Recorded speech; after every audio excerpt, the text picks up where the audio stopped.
Welcome everyone to episode 1 of the new podcast that Marcus and I are going to be creating called Beyond the Cowl. Right, man. Are you excited as I am about this? Bro, I'm super excited. So basically what we're doing here is we're creating a podcast for us to talk about comic book culture, news, collecting. Marcus is a huge collector. He knows way more about that stuff and all the know-how for art. I just know the movies and all the news. Right, but like we were discussing earlier, like the comic books, they create so much content for us to talk about. We can go movies, we can go original art, we can go collecting, we can go, even the new series that are coming out on like the CW and everything being released, movies being released on HBO, Mm-hmm. especially now that we're entering kind of like, the streaming era, I would say, just because of everything going on right now. So. Yeah.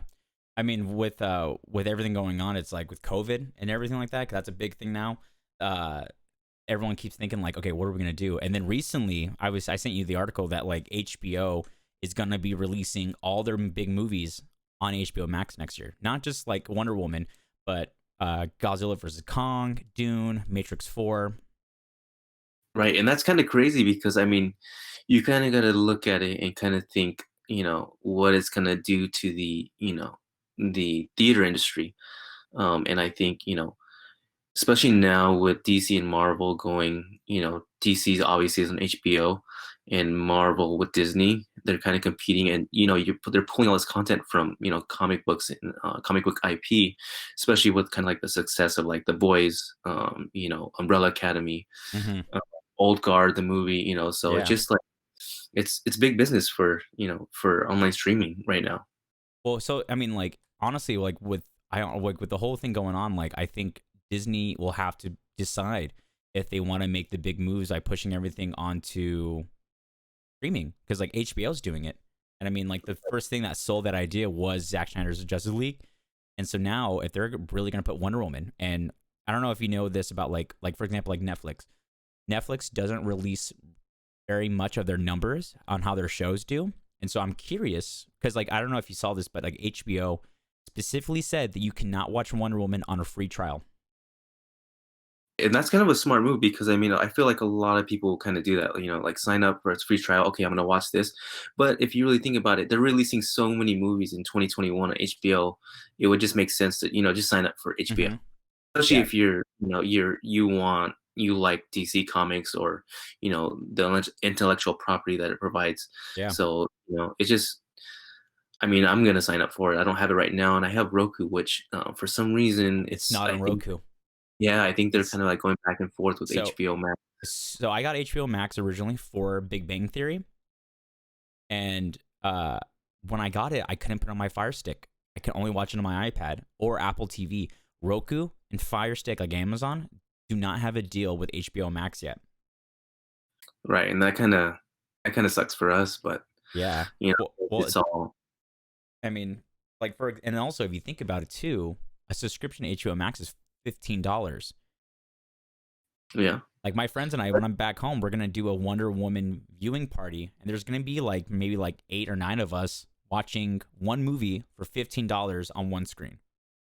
Yeah, and that's the thing about it, man. You can like, I know right now it's probably not a good idea to get big gatherings, but I know people once you get, release like that, a big release like Wonder Woman, people are gonna get together and watch the movie, but you can't really compare it to a movie theater experience because nothing is like going to movie theater Hmm. and watching a movie on the big screen. Oh right, yeah, and But that's a really good point because like for example, like when I watched Endgame and all that and all the Avenger movies on the big screen, it just emotionally hit me so much harder, like being involved and like sucked into that world. yeah, man, it's totally different. Like I said, there's nothing like, going to the movie theater, getting your seat, getting in that seat, getting your popcorn, and just being able to relax and watch it on the big screen, man. Hmm. There's nothing like So but I know we're go jumping ahead. into topics a little bit, but like I figured we'd tell everyone how we got wrapped up into comics. Like how are we two adult men still obsessing with fictional characters in books and toys? Right, man. Well, like I'm a '90s kid, so I think people fall into it different ways. Sometimes it brings you back into like a time in your life where you kind of remember when you're a kid. You don't have to worry about certain things. You don't have mortgage to worry about. You don't have car payment to worry about. It brings you back, kind of a nostalgia kind of factor. Brings you back into that kind of time. And then for me growing up, I was always watching the cartoons. So Ninja Turtles, Batman animated series, Batman Beyond, you know all this stuff kind of Spider-Man, like X-Men. yeah, exactly. X-Men was huge, man. X-Men, and it's not even just the comic book. It's like I remember watching like uh, you know, Bobby's World and stuff like that, and The Simpsons. But just being a '90s kid, I think you're kind of like trapped into that kind of like the culture. So, Oh when you yeah. say, but me, I collect. I guess it's really like hoarding, but but I'm a collector, so I enjoy everything about comic books. So not only that, it's just I remember when I was younger, I had a cousin that lived in Denver. I would Whenever I go visit, I remember walking into his room and he collected like toys. And the thing about it, when I was young, like maybe like 12, you walk into a room and you're like a kid looking at, he had all these toys on it all over his wall, still in the package, still like pristine. And I remember walking in there like, wow, as a kid, how can you just want to take it out of the package, but Hmm. it's like made you feel like you're in a toy store. So for me, that's kind of how it all kind of started. So very similar, like what happened to me. So when I was 5, some kids in my grandmother's neighborhood, I met named Tommy, and Tommy was the one who introduced me to comic books. I was like 5 years old. He had all these Venom and Spider-Man comics, and he had like the Star Wars posters on the wall, all these giant toys. I remember us like watching a bootleg copy of Hulk when the Hulk very first came out. Um, and then the same thing, like you said, like the '90s culture, like Saturday morning cartoons, watching Batman the Animated Series, watching X-Men, watching Spider-Man, Spider-Man Unlimited, all the other cartoons, and I just grew up. And then I always liked comics, and I always liked Batman. Batman, I was always obsessed with as a kid, and my parents always reinforced that by like taking us to the movies and got all the games. And then I didn't get really into the aspect of toy collecting and like understanding the value of keeping something sealed until I was like 16. My older brother was dating this girl, and her dad was a like major collector. This is right before the Iron Man movie was supposed to come out. This is when everything was in talks. And I remember I went to go to my brother's work where he worked. His name was Jim, and Jim was like, "I'm a big comic book nerd." I was like, "Really?" And I'm thinking to myself like, "You don't know as much as I do." He knew every answer to every question I asked him.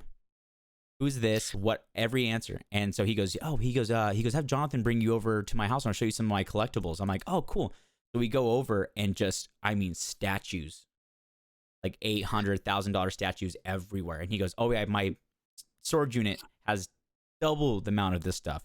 And that's when I realized like the value of collecting an item, and that just blew my mind. And ever since then, I've like looked at toys and looking at more of these stuff that's like I know is going to be more valuable to me, not per se like price, but just like getting something and not opening it. Right. And that's crazy, man.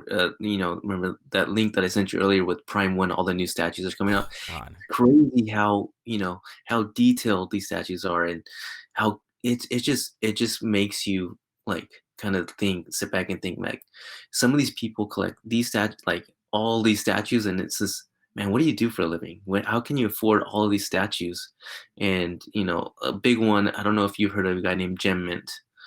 He's on YouTube a lot too, so he has his own podcast, and he has just statues and statues. Does a bunch of reviews on statues, but like I said, the Prime One Studio statues, those are out of control. Yeah. Well, when you sent me that link, I was watching him, and it's not just comic book characters. There's also anime, game characters. There's like Devil May Cry, Final Fantasy, Transformers. Um, but the coolest thing about it is when you saw those as kids, you're like, oh God, I can never afford that. And now we're an adult, and it's like, oh my God, I can put that on my credit card right now. Yeah, I could exactly. buy That's it. that's the funny part about it. It's like you kind of never stop being a kid. You grow up, and then now you can finally afford these things that you wanted as a kid, and maybe you can Hmm. afford them now. you're grown, you can afford things. Now you have to make decisions like, oh man, which book do I want or which statue do I want? Well, now it's You cool. Yeah, yeah.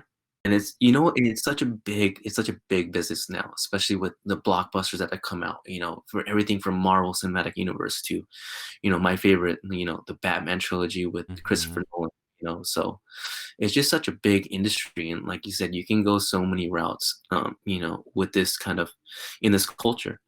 And it's all relevant and it's all cool, man. There's new content always coming out, there's new IP always coming out. So, it's always an evolving, it's still evolving, and we'll see where it goes. Yeah.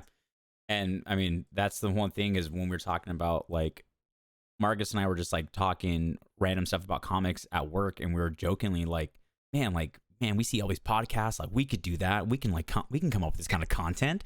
Not that hard. And then I'm like, yeah, I should do it. And then he's like, yeah. And I'm like, you should do it with me. And he goes, yeah. And then here we are, like 2, 3 weeks later. Yeah, I mean, like I said, now's a better time than ever. You kind of everybody's locked. Well, here in California right now, Mm-hmm. everybody's locked down, so it's just like you got a bunch of time, on our hands, and we're locked in the house. Why not talk about it? Why not share it with the world? Yeah. So, I cannot wait until we have but our first disagreement about a certain topic. oh, I'm sure there'll be plenty of those, man. Maybe. I don't know. I feel like a lot of we have a lot of similar interest. Like obviously I love Marvel and DC, but I definitely like DC more. Marvel was like my big thing when I was a kid, and then as I got older as an adult, I realized that like I don't know, I feel like I connected more with DC characters as an adult compared to a child connecting to like Peter Parker. Yeah, and that's kind of the good thing about it. Like you have so many, characters and so many stories to pull from. It's like, different people connect with different characters, and that's the beautiful thing about it. These stories, the art that's drawn, it's all beautiful, man, and it's all like inspiration and motivation, and it inspires hope. And like I said, you can relate to so many different characters, or you can one of your own, like you said, yours is kind of the Batman. Same here. I grew up watching Batman. I grew up, like loving Batman, and for one of my birthdays, like my uncles, he dressed up as Batman, and too, probably like 8 or 9, and I'm too young to know the difference. So I'm thinking here, Batman's at my party. He Yeah. dresses up, comes down from the roof. Oh my Then god, that's dope, yeah, the dude. whole thing, the whole bat suit. So I'm over here thinking like, man, Batman's at my party. So I couldn't not be a Batman fan. Yeah, I dressed up as Batman I think every year for Halloween until I think I was about 16. I think Batman was my most reoccurring role. And then I still, to this day, have a 1992 Batman Returns Halloween mask my mom bought me when I was 14. Right. I've had that mask for almost 16 years, and it's an okay condition, but I love just to put it on sometimes, just like sit in my room. I'll just like slide it on. I'll be like I'll smell the rubber, and I'm just like, oh god, this must have been how Michael Keaton felt. Yeah, dude. That's crazy. But speaking of Batman, did you see on Heritage Auctions recently that the first appearance, Detective Comics 27, what it just sold for? No, what did it sell for? Detective Comics, let me see, sold for it was an 8.0, I believe, which is yeah, 8 I think it's 8.0 sold for $1,075,500. Jesus. Dude, can you imagine? And people, People have the it's money, and they're like, you know what? I will buy that Batman comic. yeah, it's crazy to think about, the first appearance, but it's such an iconic character, and he such an iconic, such a big character. Well, But I remember being at Comic Con and actually seeing and sealed one of the comic book booths that was right there by the I don't think it was.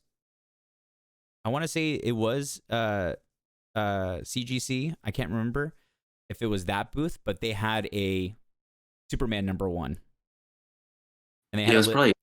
it was probably Heritage Auctions booth where they have all like the Action Comics one, Tech 27. It Well, was probably one of those. yeah, and it was like I think it was like 2 million for the Superman, And then I got excited because I saw a Star Wars comic and I was like, I have this exact same comic. And the guy goes, no, you don't. I go, bro, I swear to God, I have this comic in my closet right now. He goes, I guarantee you do not have it. I go, why? He goes, you don't have the 30-cent issue. You have the 35-cent issue. And I'm like, wait, what? And I had no idea. And he was like, when they first came out, they sold for 30 cents. But with them rising in popularity, they increased the price to 35 cents.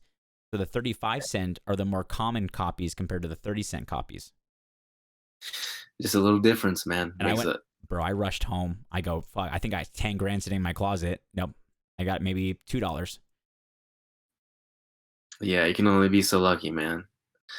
Oh, I wish, some people say comic books are an investment, but They are. especially in the flipping game, and to be a flipper, man, you got to be reading books every week. You got to be looking at solicitations coming out like, 3 months in advance. Mm-hmm. You got to be, that's a whole ton of work. But if you're in the game and you're quick enough, you can make some good money off of flipping, man. You're Just like I literally, said, just like that article that I sent you for Daredevil, Daredevil issue the 25. yeah, where that immediately sells out because you got the first appearance of, it's not even a new character, to be honest. It's Elektra dressing up, taking the mantle of Daredevil because Daredevil goes in jail. But how many times Mm-hmm. have you seen Daredevil going in jail?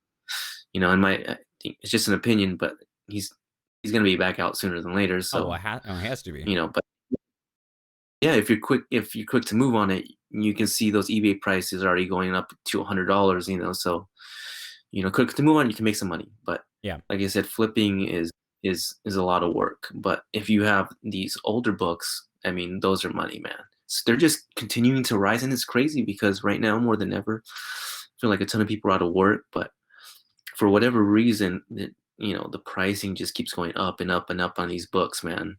Well, I mean, it's the whole value. Like I said, the vintage comic life is like really cool now. And so like everyone wants to have that expensive copy of their comic on the wall. That's why like I want to try to figure out how to start buying comics early on. I'm not at the level as you are, which is why I love doing this show with you now because your perspective on like flipping and the technical side of like buying comics, trading, value raising, all that stuff. I have no idea. I just know how to read a comic and that's it.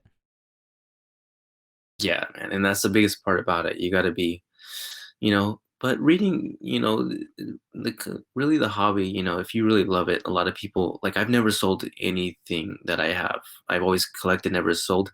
So, but, like I said, flipping, you can either make a lot of money or lose a lot of money. Mm-hmm. You got to be in it 100. We'll have to post a picture on Instagram of your finished setup. I showed it to Jess, and Jessica's like, "What is all that stuff?" I go, "All those boxes, babe. Those are all comics. Closet, all Dude, comics." yeah. Yeah, so I got some graded ones up here. I got some original art up here, Mm-hmm. and then you know, I got some toys that I got at San Diego Comic Con. And, I think more than anything, man, this whole year I've missed Comic Con, man, because usually my wife and I we go to at least two. Yeah, we go to the Phoenix Fan Fusion, and we go to Okay, San Diego Comic. interesting. Why Um, no WonderCon and in Anaheim? yeah, sometimes I go to that one, but not as much. But um, we were actually talking early this year going up to Seattle to Emerald City Comic Con, and the funny thing about it is that's the only Comic Con that went on this whole year. Oh So God. Wait, what month does I Emerald happen? that it's I think March, February, March. I Has think to it's be March. Feb. I can't remember exactly when it happens, but I know it happened before all Pandemic. the lockdowns happened. Yeah. Yeah, Cause there's one all these lock. con that because I mean I remember all the emails of them being like, "We're gonna keep going. Don't worry, guys. Like we're not gonna shut down Yeah, this year." yeah, dude. And I think I miss being at the con, man. Like it's just such a feeling that you get to go into the con, especially San Diego Comic Con. It's so big. You Mhm. get to see all these different attractions, aspects of comic books. From, like I said, the books to the art to the action figures. And I think the thing that I miss the most is getting in line and waiting for. That kind of sounds funny, getting in line, but being able to collect something that's limited to only San Diego Comic Con. It's like, Mm-hmm. man, it's just that feeling you can take home with you, and Oh, like dude, when you have, the hunt that is what I collectible. love. Yeah. Yeah, exactly. That collectible, it always take you back to that time. And you'll always kind of remember, like, dang, I remember in 2018 I got that at Comic Con, and you'll kind of remember exactly where you were and how you got it. Oh, At dude. least, at least for me. Well, when I got those, so my first Comic Con year was my first time, and it was my honestly my best time because it was everything was new. I didn't really do any panels or any signings. That happened more as I got more experience. The first year was just walking the floor, checking all the booths, and I remember the only thing I saw that I wanted was those Kusumaga Batman figures, the one that you have. But I wanted all Yeah. I wanted all three, Yeah. Let me see. and you have the black and gold. Yeah, I have. But your box is signed. I didn't take my boxes in to get signed because I didn't know he was in Artist Alleyway. Yeah, and he was opening these up and signing them, but I just like, yeah, you know what? I'll keep it closed and I'll just get it signed on the outside. I just, You know for what's some in? reason, You know what's inside? yeah, it's this figure right here. Well, so I've opened all three of mine, but I put them all back into the casings. I opened them. I slid them out to see what was inside, and I posed them, and then I put them back into the box because ideally I would like to put all three figures out in my glass case in my future Batcave, and then just save the boxes. Um, Right. but yeah, no, there's a signed card with like an original sketch in the box Yeah. as well. Like I just remember that. Like I remember that I think there's an original sketch in there. Hmm. I actually have an original, like a real sketch from Chris Umaga. Yeah, Yeah. Which is pretty cool. I kind of like his, his take on characters, 'cause they're kind of like animated, kind of like kids figures. And I really like his kind of take on, on figures. So I like his blockhead style. yeah, yeah, And so that's yeah, why when I saw those, I was like, I gotta get these. I waited my first day. I ran in and I waited 40 minutes in line to get them. yeah. And his style is a lot different and it's distinct. I mean, when you see it somewhere, it's what artist did it. Hmm. Um, yeah. And like I said, the comic books, you can love it, collect them just for art, cover art. A lot of people collect them just for cover art, like they have their favorite artist. A lot of people collect it for writers. I think Scott Snyder is one of my favorite writers. Hmm. He's one of my favorite. You have, Donny Cates, which is real popular up at Marvel. He does good stories. Um, but I think for me, Scott Snyder, and I really like what he's done with, the DC universe in introducing all these different versions of Batman with his latest stories with Death Metal. But like I said, to each their own. Everybody likes different aspects of collecting, Yeah. or stories, whatever inspires you, man. Yeah. I mean, I love my sealed copy of Last Night on Earth that Scott Schneider did sign. I'm just bummed Yeah. that when I kind of graded, I didn't know about the. What did you tell me? It was I had to get the proof. Yeah, so you CGC, and then you have what is you have CGC, and then you have CBCS, and CGC won't. They'll give you like a blue label, but if they don't verify, because they've got to verify it. But if you go Right. to CBCS, they can authenticate signatures. With CGC, you have to have like a witness, is what they call it. Yeah, which I didn't Kind of. know. So when I immediately got it signed and I ran straight over there and I got it and I literally goes, boom, here you go. And it says signed by XYZ artist, but it gave me the green label and I was like stoked until you're like, "Oh, dude, you got to get gold." And that's when I was like, Yeah. "Shit." Yeah, the blue label is, well, no, you're right. The yellow label, blue label is regular, yellow label signature. Hmm. And the thing about, if you're gonna get it signed and not get it witnessed, you might as well go with CBCS, because at least they'll authenticate it. And I'm pretty sure they're still doing that, and they'll give you yellow label, so it's signature. So like for instance, like this one, this one actually says, I don't know if you can see it or not, maybe glare. But this one says from the personal collection of Scott Snyder. Hmm. And CGC won't do anything like that. They'll have like pedigrees. So pedigrees are kind of like really high graded. older collections, and they're not doing pedigrees anymore. But the pedigrees that they do have, if it's registered pedigree, those books go for a lot of money, Hmm. which is pretty cool, man. I think, Yeah. but nothing that I'll be able to ever afford in my lifetime, at least, unless I hit the lottery. Yeah. Or hey, we get a lot of listeners and someone who wants to help, help Marcus get one. Yeah, exactly, man. You know what I mean? You know what I mean?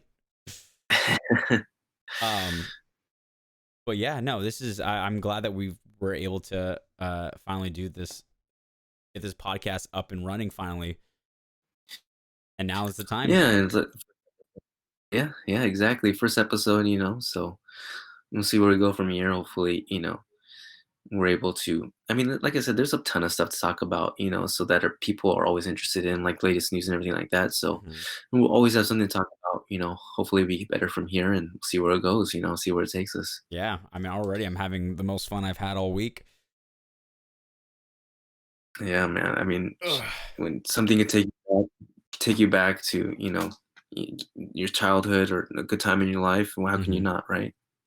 So, So so speaking of the Zack Snyder, I saw an article when I was looking up some things to talk about today, and there are some hints of when the Zack Snyder Justice League might come out. They're thinking it might be coming early 2021 because a lot of them were thinking early to mid, and they had like that March yeah. date when they kind of first started. And I know they're breaking it down into episodes, not doing an actual movie. Yeah, it's probably gonna be way too long for one movie, but you probably have to go that way if you're gonna have that long of a movie, anyways. But I found an article, and it's basically said that they're predicting that it might be happening after the Tiger Woods documentary. Right. Basically, the Warner Media CEO Jason Killer hinted by saying, on the subject of HBO Max, there are so many amazing HBO original series and Max originals I'm excited about. The Tiger Woods HBO documentary arriving in January is incredible, and this little thing called Zack Snyder's Justice League coming in a few months as well. So we might be getting it still in March, hopefully. Yeah, I read the same thing too somewhere. I can't remember where I read it, but I read that yeah, it was gonna come sooner than originally thought. So, I'm super excited for it because always wanted to see Zach's, especially when it was released. I personally I liked it, but that's just my opinion because I'm probably just a big fan. Yeah, But I saw it twice. I saw it twice in theaters. yeah, so but I really can't wait to see what Zack Snyder, does to it. And I think a lot of people are excited. And that's why they had that petition and so many people backing the Snyder Hmm. cut, which is, we'll see. We'll see how, what his original take was or his vision was. And I'm excited for it, man, to be honest. Yeah, I'm a little worried though, just because I felt like Zach kind of derailed Warner Brothers a little bit in the sense of keeping up with Marvel's pacing. You know, Right. I loved Batman versus Superman. I showed it to Jess because what did we watch? We were gonna watch Justice League. Is when the pandemic first happened. I said we're gonna watch Justice League, but you need to watch Batman versus Superman, and you got to watch a lot so you can understand some of the cinematic context. And we watched Batman vs Superman. I made her watch the normal. I didn't make her watch the extended edition, which I love. It's so much better. And Yeah. she was like, "This is so slow and so boring. Can you just tell me what happens? Can we just watch Justice League?" And so I did that, and I realized that it's like the normal person, like it kind of like slows it down for people. Yeah. But I guess it's all a matter of opinion, and if you're a fan, you're gonna like it regardless whether, people say it's good or not, but it's it's to each their own, Hmm. everybody has an opinion. So But yeah, so I'm super. I cannot wait for that. I cannot wait for Justice League. yeah, and then like you said, all the 2021 movies are slated to come out on HBO Max, and Hmm. yeah, and then you got new series popping up from. It's funny because you got now the CW too, involving the DC universe, which is coming out with I sent you that article with Naomi, which is a Hmm. pretty relatively new character. She's Yeah. only came out in 2019, which is kind of amazing. And then you have a new Wonder Woman, that's gonna actually grace is in talks of gracing the screen at CW as well. Yara Flor. And the funny thing about that is she hasn't even come out in comic books yet, and she's slated to come out in this new take for DC, which is Future State. So you can still order those books right now, and for a character that's gonna be on TV that hasn't even have the comic book out, Hmm. you know, who knows how the show's gonna be, but if it's any good, you might want to order a few copies and hang on to those. Yeah. You It should. never know. They did the exact. I mean, that's exactly how like Batman Beyond came around, where it was a TV show. Then they started doing comic book adaptations with it. Yeah, and then now there's been talks of a movie for that, which would be amazing, man. Oh, That'd be so sick if there was a movie. so Um, you know, I've been trying so hard to send all my energy out into the ether for a Batman Beyond movie, and they've talked about it. Like it's not a foreign thing. Like Warner Brothers has talked for a long time about Batman Beyond being the Batman pivot that they need, where we're still in that realm of Batverse, but we're not doing the same Bruce Wayne story. right, and You can only hurt my feelings by killing Bruce Wayne's parents so many times before I'm like I can't emotionally handle it anymore. yeah, and the funny thing about that is I remember when that the book came out, Batman Beyond, the first issue. I was like, I had a chance to get it, but I was like, there's already been an animated series. It's not gonna be worth anything. You know, it starts slowly creeping up in price, slowly creeping up in price, and then when you hear news of a movie, then it's just like out of control. Now it's like, Hmm. I now you know because back then I thought it was too much, and now you have news of a movie. Now it's like going crazy.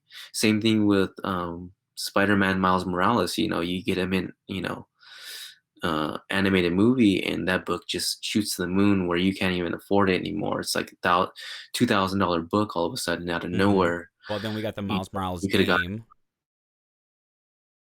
what's that? We got the PlayStation 5 release, Amazing Spider-Man Miles Morales. The whole game is you're playing as Miles Morales. Yeah. I remember when that book first came out. I was still reading comics, but I wasn't buying them physically. So I bought the first two issues of Miles Morales digitally off like the Marvel app, Right. and I read it, and it was pretty good. And then I actually have a signed copy of a novel written about Miles Morales. Jason Reynolds is an author who got permission from Marvel to actually design his own villain that appears in this book, and it's a novel, and it's actually really good. And I have it signed by him. I went to his book signing and got it, Nice, man. so I'll have to lend you that. It's a good read.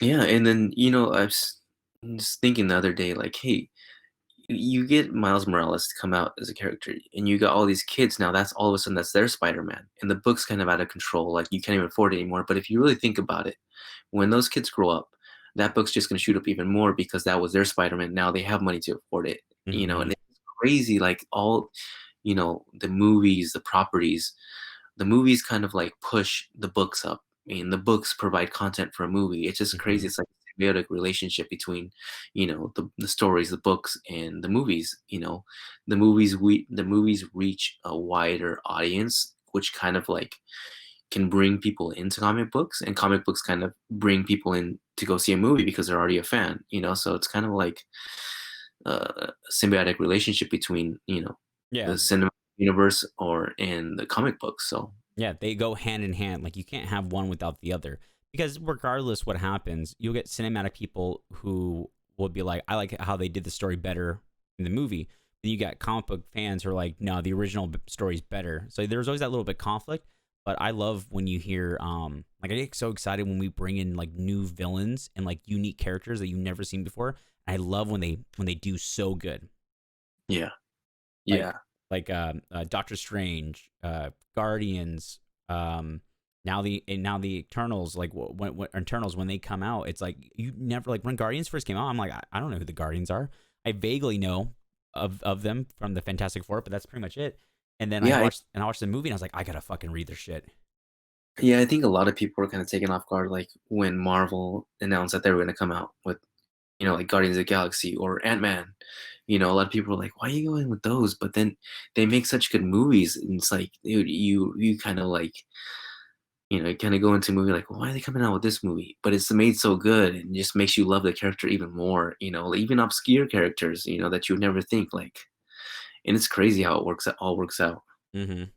You know, you got Kevin Absolutely. Feige behind the wheel over there at Marvel, which is Marvel Cinematic Universe, and now I think he's in charge of the comic books for Disney, Mhm. which is which owns Marvel. So we'll see how it goes. And he's got a good track record with the movies, and he's made nothing but the Marvel Cinematic. He's pretty much made the whole Marvel Cinematic Universe. Mhm. He's just From the saying, first Iron Man yeah. was great. I remember the first Iron Man came out. Oh my That god. was a good movie, man. I saw it in theaters. But before that, Blade came out, and Blade is also part of the Marvel Cinematic Universe. Mhm. Blade 2, So Blade Trinity, baby. yeah, but I remember when I seen Iron Man, I was like, oh, that was a good movie. Oh man, when what's I don't remember the exact line, but like the whole intro when he's showing the weapons Oh yeah, and then he like puts his arms up and the entire like pound wave comes out. Oh, I remember as a kid being like, "What?" And then at the end of Iron Man, spoiler if you've never seen Iron Man. If you haven't seen Iron Man, and you're listening to this podcast, just unsubscribe and leave. Like yeah, that is insane to me. But when you saw yeah, the end, like first off, that was when we got the introduction to after credit scenes. right, right, right. And then when you saw Thor's hammer, I remember being like 17, being like, wait a minute, what? They're gonna try to bring Thor? And then now we have Thor and Thor Ragnarok and Thor 1, Thor 2. Yeah, man. It's movies done right. That's movies how they're supposed to be. You know, whether you like it or not, even if you're a DC fan and hate Marvel, you can't knock the Marvel Oh Cinematic yeah, Universe. So good, absolutely man. not. I mean, same thing with like, for example, like DC, right? Cinematic universe, like DC probably lacks a little bit, besides some of their really good classic films. Because like, funny story, I watched the Stan Lee interview and he talked about how when Batman first came out, Bob Kane went to Stan Lee and was like, "That's my hero up on the screen," and Stan Lee was like kind of caught off guard. And then when Spider Man with Tobey Maguire first came out, it did way better than Batman. But that was like the early set of the intro to like those movies back in the early 2000s. But DC still crushes it in the animated movies. I think their animated movies are fantastic. Great story, great voice acting. Oh yeah, man. They got the animated movies down. I really wanted to. I've heard good things about Teen Titans, or Titans, from um the was it the DC channel when they had that, and June Patrol. Oh, I haven't seen it yet. I've heard nothing but good things about it, and I was like, I've been meaning to take the time now that I have the time, to go back HBO Max. and watch those. Yeah, yeah. I mean, I remember when So I've heard mixed reviews with Teen Titans. Oh god, this is terrible. I should have her name. The actress who plays um Star wow, am I gonna butcher her name? Starfly? Starfire. Starfire, not Starfly. Sorry, Yeah, Starfire. They just released her concept art for her new costume for the new series of Teen Titans, and I think I'm gonna watch it now. It's all on HBO Max. yeah. Like I said, I still gotta get HBO Max because I have Roku right now, which I guess they're going back and forth Hmm. with HBO Max on some. So Yeah. Well, I mean, I have you it on know, my iPad, and that's the best. Like, I watched all the Batman movies, Batman cartoons. oh yeah. I watched them all when I was building the Batmobile Lego set. There's no better time to do it. And sometimes when I'm putting my books away, I'll be watching a movie or be listening to a podcast. Hmm. And it's just kind of, you just get into that mode or mood where, it's like you just submerge yourself in the culture, man. And it's beautiful, Yeah. you know, I mean, here we are. We're but two older men who are just getting excited. Like, even just like hearing you talk about how you got into comic books is like making me so like excited. I'm like, oh my god, wait, we got more stuff. yeah, man. Oh, I just Um, the yeah, thing. it's not just comic books, I have, like I said, original art. I love everything about it, like original art, graded books, comic books, toys, posters. I really like what with Bottleneck Gallery, they have really good posters and they're limited, so they're pretty collectible. And Hmm. I got a few posters that I need to get framed, man, Yeah. that are really really nice. I Yeah, yeah, I have a print of Batman and Robin signed by Shane Davis that I got my first year, which is really cool. I've been wanting to get that. Posters I never got into. I have a couple of posters in my couple of my tubes from Comic Con, like some of the basic ones that right. you get, and some ones that I my friends had gotten me, but I don't have those. Like I have no room to put those up yet. So that's kind of like the one thing I want to do is start. I'll start investing in art and posters when I have somewhere to put them because I feel so bad collecting these amazing pieces of art and then they just sit in my like safe area until I'm able to put them up. Yeah, exactly. I don't have enough room to put all my art up either, but eventually one of these days, maybe I'll just interchange them out. I don't know, but I have so much original art, Mm-hmm. posters, screen prints. So I have like an original Dark Knight poster, like the ones that the theaters get. Mm-hmm. I have screen prints of the Dark Knight. I have screen prints of Batman and the animated series. So yeah, I just over the years I've just collected the ones that I really like, and just kind of hung on to them. But I don't have enough room for them, so it's kind of like like I said, I'm more of a hoarder than a collector, but I call myself a collector. Yeah, we'll have to post that and be like, do you think Marcus is a hoarder or is this just natural collecting? Because I've shown a couple of people like, oh man, look, my buddy set up, and they're like, what the fuck? What is all that stuff? I'm like, Yeah, it's magic. and if I had more room, yeah, I know. If I had more room, I'd put more up, but Oh I yeah. don't have more room. But I have a blank wall, but right now, but I'm thinking like what I really want because the thing is, I still gotta get a bunch of stuff framed. So I'm not gonna, just pin it to the wall. I'm gonna do it right and Oh get it yeah, no framed. way.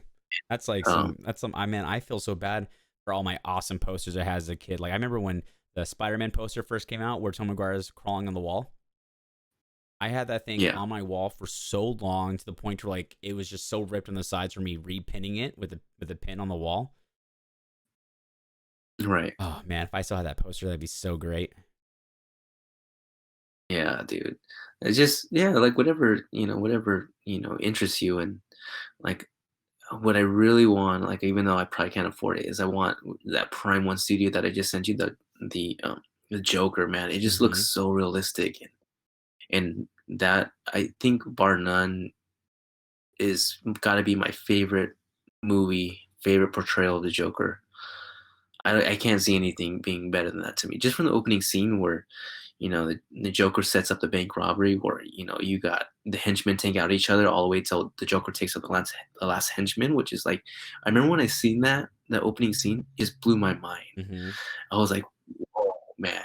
The opening scene was so powerful to me, and I think I must have watched that movie like 4 times in the theaters at Oh least. really? I saw it twice in the theaters, but that opening when he pulls the mask off and you see Yeah, that was the Joker. Like just like the even the way he moved, like where he's like get up and like the guy's yelling at him and like he's acting super confused. It was just I thought it was super good. yeah, and "What do you believe in?" And then he pulls off his mask, and I was like, "Oh." It's just the power of, the movie, if it's done right, it's so powerful and it's Mm-hmm. just like just draws you in. You can't not love these characters, Yeah. man. And I my favorite obviously character my favorite title is Batman. My favorite character is gotta be the Joker. Yeah, Joker is So, just I honestly like I really want to get a Joker tattoo, but I just don't know of okay, yeah. so my tattoo idea that I want to do is I want to get more comic book tattoos. All my nerdy comic book tattoos are going to go on my legs. I want to get a just this the facial portrait. Half of it is Batman and the other half is Joker. And the reason why is because you can't have one without the other. Yeah, exactly, man. There's no Batman without Joker, there's no Joker without Batman, you know? Like, one of these days, man, I'm gonna trade up. I'm gonna flip enough books and trade up enough to get Batman #1, the first appearance of Joker. Oh god, I have that Dude, I have a giant like collector's book, and it was the first gift Jessica ever got me as a Christmas gift when we first started dating. It's literally just a collection of Batman comics from like the 1940s to like the 1970s, and it's this big like hardbound book, and it's really nice to read the old like the first story like issue like the first appearance of Batman and like reading about how he was stopping those those guys trying to ruin the chemical plant and all that stuff, and you see Batman with like purple gloves and a pistol and all this stuff, and then reading the first appearance of Joker and how basically the original plan was to have him be a one-off character, and then he just stuck around, Yeah. and then now you get this amazing rogue gallery. And that's kind of like how it goes, people, characters, they an audience gravitates towards them, and before you know it, they're a fan favorite. Just like recently, like the Batman Who Laughs, out of nowhere, man. He A lot of the fans gravitate towards him, and just an amalgamation of Batman and the Joker is just a combination of the both of them. Hmm. That's how it goes in comic books. If the Marvel and DC, not even any retailer sees a villain stick, they're gonna take advantage of. They see they see these people nowadays, especially, come up dressed up as a villain, like a brand new villain, like Batman Who Laughs, or Hmm. what what have you, and they'll take these characters. And I think if I had to die with one book, it'd be Batman number one. Yeah. Well, I mean, like your desire to have a Batman issue one, I really have always wanted my own bat suit. I found a guide, man. Listen, it's so. So this guy I saw at Comic Con like 3 years ago, dressed up as Ben Affleck's Batman, and his suit was super good. And Right, I had to stop him. I go, bro, I had to ask, like, where do you get your suit at? And basically, he told me. I looked it up. It's this guy called Arkham something. He's like a dude who will do like the muscle foams and then does the hand gluing, so it like looks like you're full of muscles. And he makes almost like a looks like a wetsuit, but it's cloth. And you put right. on foam muscles and you zip it up, and then you have the actual undersuit for Batman. And I emailed him. I go, hey man, I love this Batman. I love your style of the new 52, like the bat logo with the yellow lining. Right. And I go, how much do you want for that suit? And he goes, it's about $1,200 for my suits. And I was like, okay, thank you. And then I just didn't. Yeah. God, I want one so bad. Yeah, man. It's 2020. It's 2020, man. These people don't play around with their cosplay anymore, man. Well, this bat suit was Especially, like 2 years ago. I wanted to do it. I ended up doing Red Hood instead of Batman because I didn't want to spend 1,200. So instead, I spent 500 and made my Red Hood costume. nice, man. Okay, Nice. you would think it was nice, but no one knew who I was. Red Hood? I was walking up through Comic Con. I got yelled at Mega Man. Obviously at nights when I would do bar hopping, I wore my Robin mask because I don't want to keep taking my helmet off and on. And people would walk up. They're like, "Dude, your fucking costume's sick." I go, "Who am I?" And they're like, "You're Batman." And I had like pistols in my holster. I have a giant leather vest that has the giant red emblem. That's wild, man. Red Hood is such an established character, and some people don't know who he is. But I guess some people are there. They're just there to watch anime, or they're there for anime, or Hmm. a TV show or something like that. But Yeah, I guess that's the beautiful thing about it, man. You can just go and be there and be part of the crowd or whatever. You yeah. don't even have to be into comic books to be, into the culture. But it's each their own. Green But Arrow I was think was Red probably has the best one. Green Arrow. Yeah, Yeah, you're a Green Arrow fan, aren't you? I am. Yeah, when I was Green Nice. Arrow for Comic Con, that's when I got the most like publicly like compliments like from people just like random strangers that weren't at the con. Yeah, it's nice, man. I think one of my favorite artists, Francisco Matina, he has like the one of my most favorite covers in comic books. Um, it's Red Hood: The Lost Days. I think it was, yeah, Red Hood: Lost Days number one. Francisco Matina, you gotta look that. If you're a Red Hood fan, you What can't help what is it? love this Red Hood cover. and The Lost Days. It's Red Hood: Lost Days number one by Francisco Matina. It's a 1 in 25 cover. It's such a sick cover, man. It's one of my favorite artists. So you know, um, just my opinion, I guess. But yeah, I do have issue number one of Red Hood and Arsenal. nice, man. That's probably we got that as a before I moved. You're probably my only friend in San Diego. That's where we're based out of. That I can talk comic books with. Everyone else is kind of like, oh yeah, cool, cool. but all my friends back home are all on the same boat. And so for like Christmas parties, we would do white elephants, and the whole white elephants were always comics, collectibles, pop figures, all that stuff we'd bring, and that's what we would trade. Nice, man. But yeah, being in San Diego, we have the biggest con, so that's Oh yeah. there's a perk living, even though it's expensive and Oh what, dude, it's out of control. And we get taxed on everything. But the good thing about it, at least we got San Diego Comic Con, the biggest con of the year. yeah. And a lot of people who don't know, when you go to a con, especially Comic Con, I don't know how it is at the other ones. To get a hotel, that is also in itself a raffle system. Yeah. You can't Just just book a hotel year in advance. All the places have that entire week booked out from Wednesday to Sunday, and you have to literally register. And the only reason why I know is because I do it for my friends, because they get one extra raffle, and you literally have to get raffled off, and then you have to spend like almost like, well, I think my friends spend at least $1,500 on just a hotel room for Wednesday night, Thursday night, Friday night, Saturday night, and then they leave Sunday morning or Sunday night. Comic Con is such a big draw that if you're not even from San Diego, it's got to be an arm and a leg just to attend, man. Hmm. And but it's if you've never been, it's undescribable, man. There's just so much going on. But moving forward, I wonder how that's going to change with the pandemic and everything like that. They're not even selling Comic Con badges for 2021. No, If were if you had a badge for 2020, even though it got canceled, they give you an option to roll either get over. your money back, Hmm. yeah, or roll it over. And if you got your money back, you're kind of, SOL, because now it seems like they're only going to be allowing people with badges from 2020 to 2021. And that's even if it still takes place. And Hmm. who knows how they can work it out with everything going on, if they're going to limit it, or, if they're going to do time slots, which it'll change the whole Oh, thing I of, would hate to do the time slots.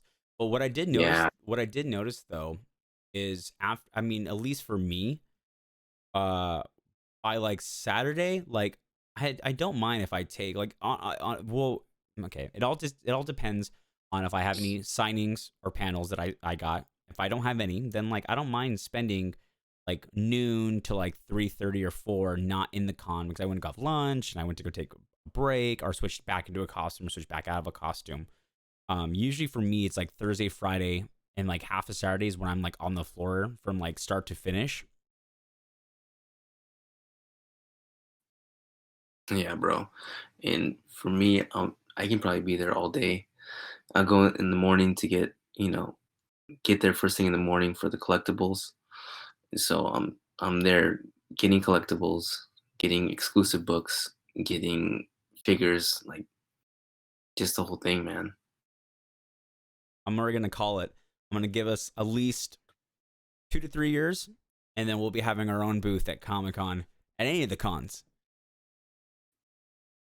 Yeah, that'd be the dream, bro. Bro, my dream is you and me walking out on the stage in Hall 5, and the entire fucking crowd just going insane as you and I walk up, and we're just like, yeah. And a bunch of just Beyond the Cowl fans just like chilling there, and we're like, yeah. And then we do a live podcast That, episode in front of everyone, and we get their opinions, and they ask us questions.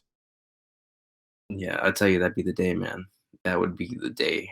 That would be the day. But yeah, but anyways, man, I gotta start heading out here because yeah, I gotta work tomorrow. You got to work tomorrow? Yeah, I'm going in, not for very long, but it's just to kind of shut things down. Mm-hmm. Well, So I mean, this was, in my opinion, I think this was a huge successful first episode. So, everyone who's watching this episode one, stay tuned to some more episodes. We're gonna be posting regularly. You probably can't see it on the bottom, but we have our links to our Instagram, YouTube, and um, Twitter. Obviously, if you're watching this on YouTube, you already know it's on YouTube, but it'll be all posted on everywhere.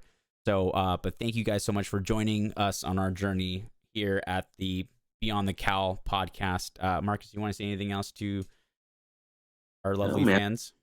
I'll come back, have another episode. Will be better, and we'll see you on the next episode. Yeah, you guys are watching right now, edition one, first appearance of Michael and Marcus on Beyond the Cowl.